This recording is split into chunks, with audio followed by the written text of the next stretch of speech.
National Weather Service in Springfield has issued a severe thunderstorm warning for southwestern Phelps County, southeastern Pulaski County, western Texas County, northeastern Wright County until 4:15 p.m. Central Daylight Time.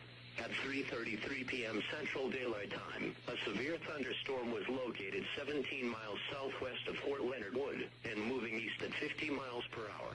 Expected hazards include 60 miles per hour wind gusts. This is radar-indicated threat.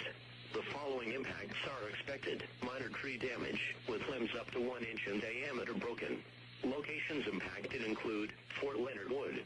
For your protection, move to an interior room on the lowest floor of a building.